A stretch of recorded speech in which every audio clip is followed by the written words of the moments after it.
再来看罗西亚总统普京去拜访北韩的领导人金正恩，今仔日去暗算要飞去到越南的河内。针对这个北韩可能会对罗西亚迄边摕到更较侪军事科技的援助，即马美国、日本甲南韩是拢真谨慎，也若美国也针对越南伫个俄乌战争无配合的态度公开表达不满。金正恩捌伫2019和2023年两摆访问罗西亚的远东地区，除了和普丁在会谈，嘛亲自邀请普丁来回访平壤。日记韩国的罗西亚北韩问题专家认为讲，以双方的合作关系，普丁回访北韩是真自然的代志。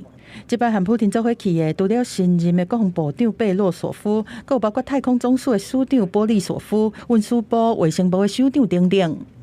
Северокорейцы будут пытаться получить военно-техническую какое-то содействие, военные технологии. Думаю, особо охотно эти технологии им давать никто не будет. 罗西亚的媒体指出讲，普丁这摆出访会和北韩做伙建构会当对抗欧美制裁压力的贸易机制。对这，美日韩三国会保持关注警戒，注意北韩在普丁访问了后，敢有新的军事动作出现。We're not concerned about the trip. What we are concerned about, Trevor, is the deepening relationship between these two countries. Because there could be some reciprocity here that could affect security on the Korean Peninsula. 互美国更较不满的是，普丁这摆嘛要去越南做正式的访问。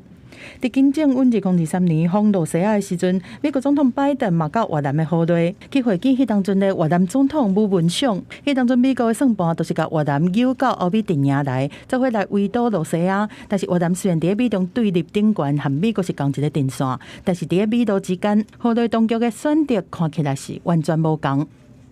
罗西亚是越南上大的军备来源，陆军的长程轰炸机是持续以越南做活动的据点。罗西亚嘛和越南来合作，伫南海开采天然气等等资源。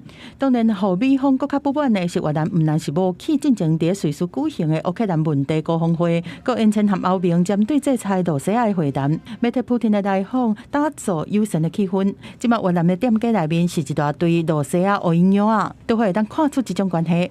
公司新闻请家人编译。